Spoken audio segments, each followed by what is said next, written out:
అంటే మా మీద ఇట్లా అటాక్స్ జరుగుతున్నాయి, మా జర్నలిస్ట్ మా ఒక్కరి మీద కాదు, చాలా ఈ 8-9 నెలల నుంచి దాదాపు 20-30 మంది జర్నలిస్టుల మీద, ఒక వార్తను కవర్ చేయడానికి వెళ్ళిన జర్నలిస్టుల మీద వాళ్ళు వార్తలు కవర్ చేయకుండా కెమెరాలు లాక్కోవడం, చిప్పులు లాక్కోవడం, వాళ్ళని కొట్టడం, అరెస్టులు చేయడం, చొక్కాలు అంగీలు బట్టలు చింపేయడం అనే పరిస్థితి తెలంగాణలో ఉంది.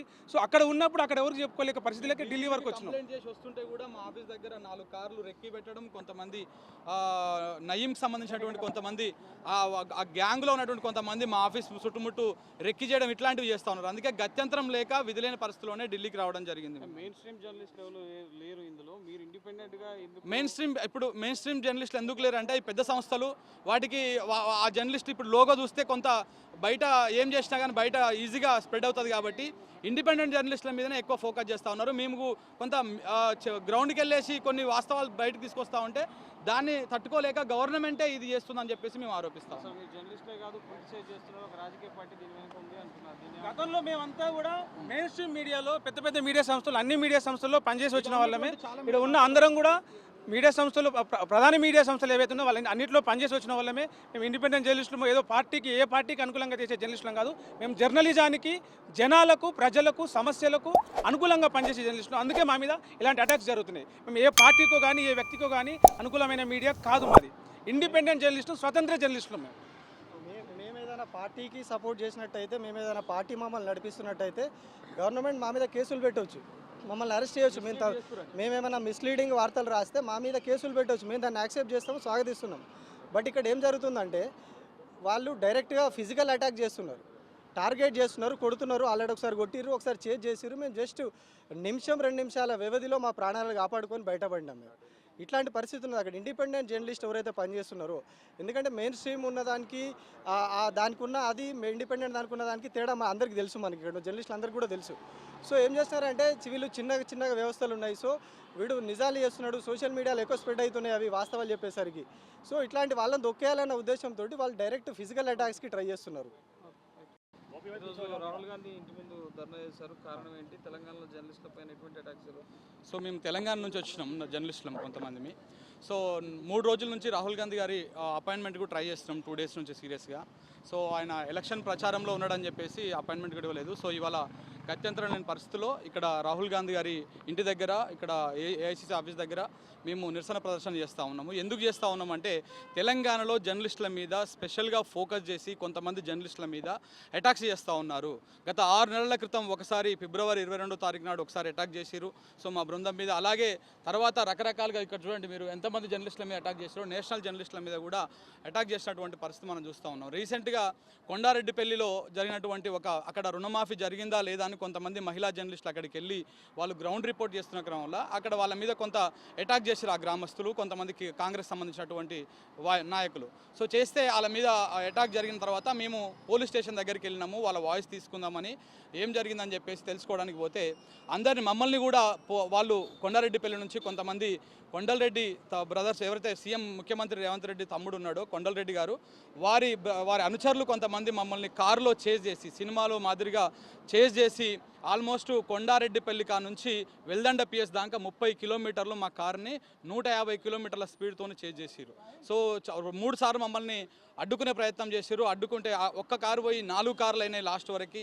రకరకాలుగా చేజ్ చేసి హింసకు ప్రేరేపించేటువంటి విధంగా వాళ్ళు అటాక్ చేయడానికి ప్రయత్నం చేశారు. మేము చివరికి వెల్దండ పిఎస్లోకి వెళ్ళి మా ప్రాణాలను మేము రక్షించుకున్నాము. అంటే తెలంగాణలో రోడ్డు బయటికి వచ్చి గ్రౌండ్కి వచ్చి రిపోర్టింగ్ చేసేటువంటి పరిస్థితి లేదు, ప్రజల కోసం మాట్లాడేటువంటి పరిస్థితి లేదు.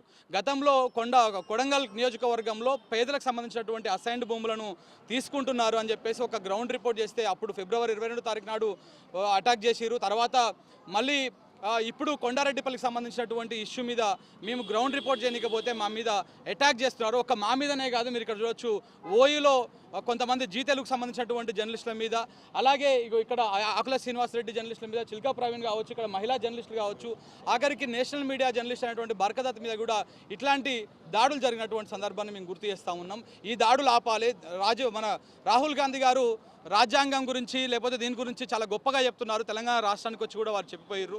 కానీ అక్కడ వాళ్ళ గవర్నమెంట్, కాంగ్రెస్ గవర్నమెంట్ జర్నలిస్టుల మీద దాడులు చేస్తూ ఉంది. జర్నలిస్టులని అటాక్ చేసేటువంటి ప్రయత్నం చేస్తూ ఉన్నారు. వాళ్ళు మనుషులను డైరెక్ట్గా కేసులు పెట్టవచ్చు. ఒకవేళ మేము ఏమైనా తప్పు మాట్లాడి ఉన్నా, తప్పు రాసినా, ఏమైనా చేసినా మా మీద కేసు పెట్టవచ్చు, తప్పు లేదు చట్టం ప్రకారం. కానీ మా మీద ఫిజికల్గా అటాక్ చేయడానికి ప్రయత్నం చేస్తూ ఉన్నారు. మా ఆఫీస్లో చుట్టుముట్టు కూడా కొంతమంది నయీం గ్యాంగ్ అనుచరులను పెట్టి దాంట్లో ఇస్తారు. మొన్న అటాక్ అయినటువంటి చేజింగ్లో కూడా నయీం గ్యాంగ్ అనుచరులు ఉన్నారు. సో దానికి సంబంధించినటువంటి ఈ నయీం గ్యాంగ్కు ఈ జర్నలిస్టులని దాడులు చేసేటువంటి కార్యక్రమాన్ని అప్పచెప్పినట్టుగా మనకు తెలుస్తూ ఉంది. సో దానికోసము మేము అక్కడ జర్నలిజంలో మేము బయటికి వెళ్ళాలంటే భయం అవుతా ఉంది. సో కాబట్టి ఇక్కడ రాహుల్ గాంధీ గారికి విజ్ఞప్తి చేద్దామని ఇక్కడికి రావడం జరిగింది. కానీ ఆయన 2 days నుంచి మాకు అపాయింట్మెంట్ ఇవ్వకపోవడంతో ఇవాళ మేము విధి లేని పరిస్థితిలో మేము ఇక్కడ రాహుల్ గాంధీ ఇంటి దగ్గర, ఏఐసీసీ ఆఫీస్ దగ్గర మేము నిరసన ప్రదర్శన చేస్తూ ఉన్నాం. తెలంగాణలో లక్షలాది మంది జర్నలిస్టులు ఉన్నారు. నలుగురే ఎందుకు ఇక్కడికి వచ్చారు? ఎందుకు మిమ్మల్ని టార్గెటెడ్గా మీపై దాడులు జరుగుతున్నాయి? అంటే ఏంటి తెలంగాణలో అసలు వాస్తవ పరిస్థితి ఏంటి? అంటే మేము కొంత ఇప్పుడు రైతు రుణమాఫీకి సంబంధించి కొంత గ్రౌండ్ రియాలిటీని చెప్పేటువంటి ప్రయత్నం చేస్తాం. మిగతా జర్నలిస్టులు చేస్తలేరని కాదు మా ఉద్దేశం. కానీ మేము కొంత యాస్టీస్గా ఏముందో అది చూపించేటువంటి ప్రయత్నం చేస్తున్నాం. అలాగే కొండారెడ్డిపల్లిలో జరుగుతున్నటువంటి ఇన్సిడెంట్ని కూడా, ఒక అనుమానాస్పద మృతిని కూడా మేము దాంట్లో బయటపెట్టడం జరిగింది. దాంతో కొంత పర్సనల్గా కొన్ని మీడియా సంస్థలను 4-5 మీడియా సంస్థలని ఫోకస్ చేసి వాళ్ళ మీద అటాకులు చేసేటువంటి ప్రయత్నం చేస్తూ ఉన్నారు. ముఖ్యమంత్రి దృష్టికి వీటిని తీసుకెళ్ళొచ్చు కదా. ఇక్కడ రాహుల్ గాంధీ దగ్గరికి వస్తే రాహుల్ గాంధీ ఏం చేస్తారు? సో ముఖ్యమంత్రి కుటుంబ సభ్యులే చేస్తున్నప్పుడు ముఖ్యమంత్రి గారికి చెప్పడంలో అక్కడ అర్థం లేకుండా ఉంది. ఎందుకంటే రాహుల్ గాంధీ గారే అక్కడికి వచ్చి మేము ఇక్కడ ప్రేమని మా తెలంగాణ వీధుల్లో పంచుతాము అని చెప్పేసి రాహుల్ గాంధీ గారు అక్కడికి వచ్చి స్పీచ్లు ఇచ్చారు. సో కాబట్టి దేశమంతా విద్వేషంతో మోడీ నింపేసిండు, మేము ప్రేమని పంచుతున్నామని చెప్పిండు. మరి తెలంగాణ వీధుల్లో అయితే ప్రేమ లేదు. అక్కడ కూడా కక్షపూరిత రాజకీయాలతోటి మేము ఏదో మేము మా ఓన్ ఇండిపెండెంట్గా మేము జర్నలిజం చేసుకుంటుంటే ఫీల్డ్కి పోతూ ఉంటే మమ్మల్ని కొన్ని పార్టీలకు అంటగట్టి ఈ విధంగా వాళ్ళ పర్సనల్ రాజకీయాలతోటి మా మీద అటాక్స్ చేస్తూ మమ్మల్ని భయభ్రాంతులకు గురి చేస్తున్నారు. అందుకోసమనే రాహుల్ గాంధీ గారికి ఇక్కడికి వచ్చి విజ్ఞప్తి చేద్దామని ఇక్కడికి రావడం జరిగింది. ప్రభుత్వానికి వ్యతిరేకంగా మీరు కథనాలు నడుపుతున్నారా? ఎందుకు మిమ్మల్ని టార్గెట్? ప్రభుత్వానికి వ్యతిరేకంగా నడపట్లేదండి. మేము ప్రజల కోణంలో నడుపుతా ఉన్నాం. ప్రజలకు వాస్తవాలు చూపించేటువంటి ప్రయత్నం చేస్తూ ఉన్నాం. రైతు బంధు ఎందుకు రాలేదు ఇప్పటిదాకా, రుణమాఫీ మొత్తం పూర్తి స్థాయిలో కాలేదన్నటువంటి విషయాన్ని మాత్రమే మేము ప్రజలకు అందించేటువంటి ప్రయత్నం చేస్తూ ఉన్నాం.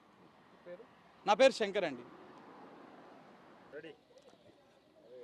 ఎందుకు ఢిల్లీ వరకు వచ్చి జర్నలిస్టులు నిరసన తెలపాల్సిన పరిస్థితి ఏర్పడింది తెలంగాణలో? అంటే తెలంగాణలో ఈ పరిస్థితి ఇలా ఉంది కాబట్టి ఢిల్లీకి రావాల్సిన అవసరం వచ్చింది మాకు.